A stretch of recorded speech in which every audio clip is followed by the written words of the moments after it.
Agora vamos falar do Bolsonaro, de tudo mais. Olha só, vou mostrar um trecho aqui do Bolsonaro em desespero, em pânico, depois da decisão do STF. Eu poderia aqui agora ver alguém por ter espancado um marciano? Poderia? Acredito que não. Não existe nada na lei que fale se você espancar marciano, maltratar ou matar, você venha detê-lo.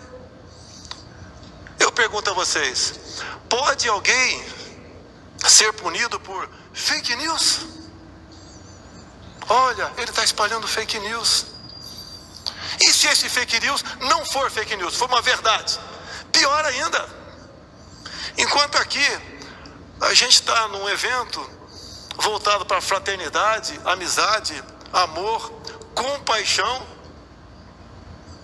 aqui do outro lado da Praça dos Poderes, uma turma do Supremo Tribunal Federal, por 3-2, mantém a cassação de um deputado acusado em 2018 de espalhar fake news.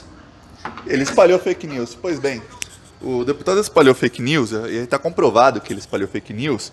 E primeiro, quando ele começou a falar de espancar um marciano, eu falei, meu, que droga que o Bolsonaro usou, que essa é da boa, viu? Essa é da... Ó, pode alguém ser detido por espancar um marciano. Pois bem, aí depois ele fala, fake news, tá na lei, estelionato eleitoral é crime. Inclusive o TSE, quando cassou o mandato do deputado, o TSE tipificou quais são os crimes, em qual código, tudo que fez o deputado para ter o mandato cassado e ser tornado inelegível. O que não está na lei é um ministro do STF, em decisão monocrática, ou seja, ele, sozinho, retornar o mandato do deputado e jogar no lixo uma decisão de um superior tribunal, que é, no caso, o Tribunal Superior Eleitoral. Isso não está na lei, mas o Cássio Nunes fez. Aí o que aconteceu?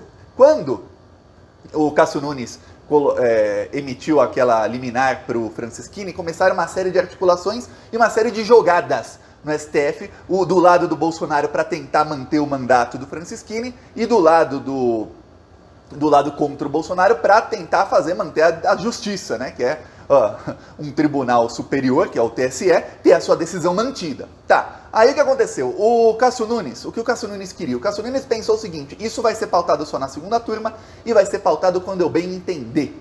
Eu não vou pautar isso antes da eleição. Esse era o plano do Cássio Nunes e do Bolsonaro, e aí eu vou te falar, tem uma chance muito grande do advogado-geral da União, junto com o Bolsonaro, junto com juristas bolsonaristas, junto com o próprio Cássio Nunes e o André Mendonça terem pensado nesse plano. Eu falei isso aqui quando o Cássio Nunes emitiu a decisão. Eu falei, olha, se eles derem esse plano vai ser um tiro no pé, porque o Francisquini vai acabar sendo cassado depois da eleição e os votos que ele tomar vão ser tornados, que ele ganhar vão ser tornados votos nulos. Então se 500 mil bolsominions votarem nele lá no Paraná, vão ser 500 mil votos nulos depois, pior para ele. O ruim é que ele mantém o mandato até lá, mas pior para ele vai ser depois, tá? Aí o que aconteceu? Teve uma reunião com senadores e ministros do STF na casa da senadora Cátia Abreu. E aí, depois dessa reunião, a Carmen Lúcia fez um pedido, a Carmen Lúcia foi sorteada relatora dos pedidos dos deputados que recorreram contra essa decisão, ou seja, os que perderam o mandato, e aí ela pediu, e o Luiz Fux, presidente do STF, ele aceitou pautar isso no plenário virtual para os 11 ministros julgarem. Aí bateu o desespero. Aí o Cássio Nunes percebeu, putz, ferrou. Ferrou porque agora eu vou ser obrigado a pautar. Porque se ele não pautasse na segunda turma esse julgamento, o que ia acontecer? Ia acontecer que o plenário virtual do STF ia julgar. Se um dos ministros pedisse vista, o Luiz Fux tem que pautar no plenário físico, para eles votarem lá em pessoa, presencialmente, e aí ia ser difícil, ia ter que pedir vista de novo, ia ser bem complicado para ele. O que aconteceu? Eles falaram, vamos fazer outra coisa aqui, vamos tentar com o nosso amigo Gilmar. O Gilmar, ele é um cara que é garantista. O que é garantista? O Gilmar, ele é um cara que não interessa o tipo de crime que pode ter cometido um político. O Gilmar fala, deixa ele para lá, ó, já pagou a multa, qualquer coisa, não prenda, não faça perder o mandato. Então eles tentaram articular com o Gilmar Mendes, mas tem um problema. O Cássio Nunes traiu o Gilmar Mendes. Vamos lembrar, o Cássio Nunes só se tornou ministro da STF por articulação do Gilmar Mendes com o Dias Toffoli. O Bolsonaro se encontrou na casa do Dias Toffoli com o Dias Toffoli, que era o então presidente do STF. E aí, ali selaram que o Cássio Nunes Marques seria o novo ministro do STF. Ok. Logo depois, o Cássio Nunes traiu o Gilmar Mendes, principalmente no julgamento da suspeição do Sérgio Moro. O Cássio Nunes rasgou a lei. Ele também teve algumas decisões. Eu lembro de uma vez que tinha uma decisão sobre se teria lockdown ou não, as pessoas morrendo e tudo mais, o Cássio Nunes pegou um artigo da Constituição da Califórnia, dos Estados Unidos, distorceu o artigo, quer dizer, ele nem pegou o artigo e fez isso, e usou esse artigo para basear sua decisão numa decisão em que ele perdeu por 10-1 no STF, quer dizer, ele pegou lei dos Estados Unidos e ainda distorceu a lei. Esse é o nível do Cássio Nunes, esse é o nível de lixo que ele é. Tá, aí, ele queria articular agora com o Gilmar Mendes que ele traiu. Não, né? Não ia dar certo. Então o Cássio Nunes pautou para a segunda turma. O que aconteceu? A segunda turma ia começar a votar na quarta-feira. Só que na terça acabava o julgamento no plenário virtual. Então o André Mendonça pediu vistas.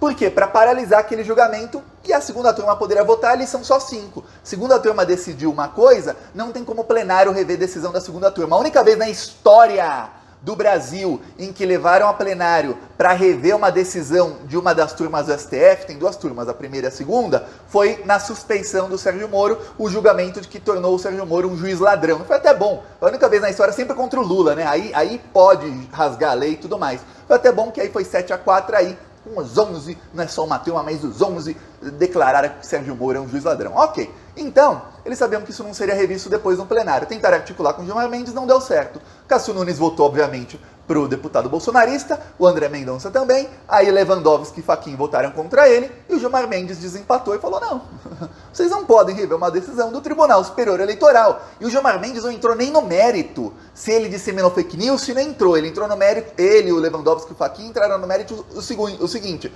olha, tem uma decisão de um Tribunal Superior, você não pode rever essa decisão, a decisão tá feita, acabou. Se o TSE caçou, tá caçado, fim.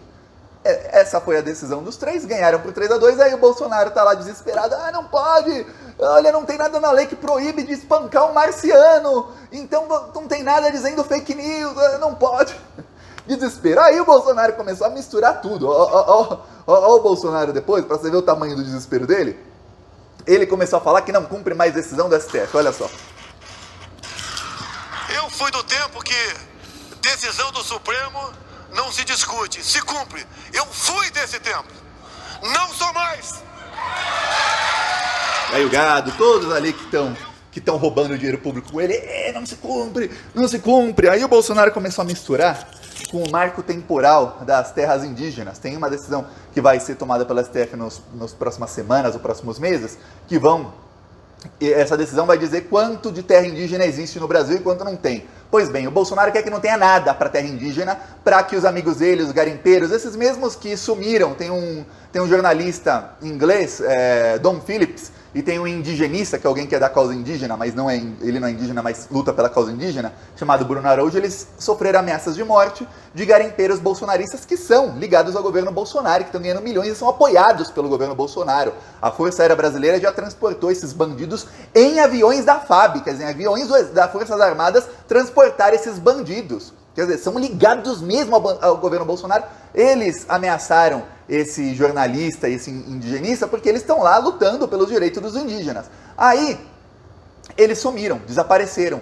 O governo Bolsonaro fez de tudo para mostrar para a população que o governo Bolsonaro é cúmplice do crime. Se eles tiverem morrido, e eu vou falar, infelizmente, lá na região amazônica, ninguém tem esperança que eles sejam achados com vida. Se eles tiverem morrido, eles foram assassinados por garimpeiros bolsonaristas, cúmplices do governo Bolsonaro, porque o governo Bolsonaro não mandou ninguém para buscá-los. Eles estão desaparecidos no meio da selva, mandaram um barquinho com 5 aspones, que são 5 bolsonaristas, que, olha, se eles passarem do lado dos 2 pedindo socorro, eles passam por cima, eles atropelam de barco.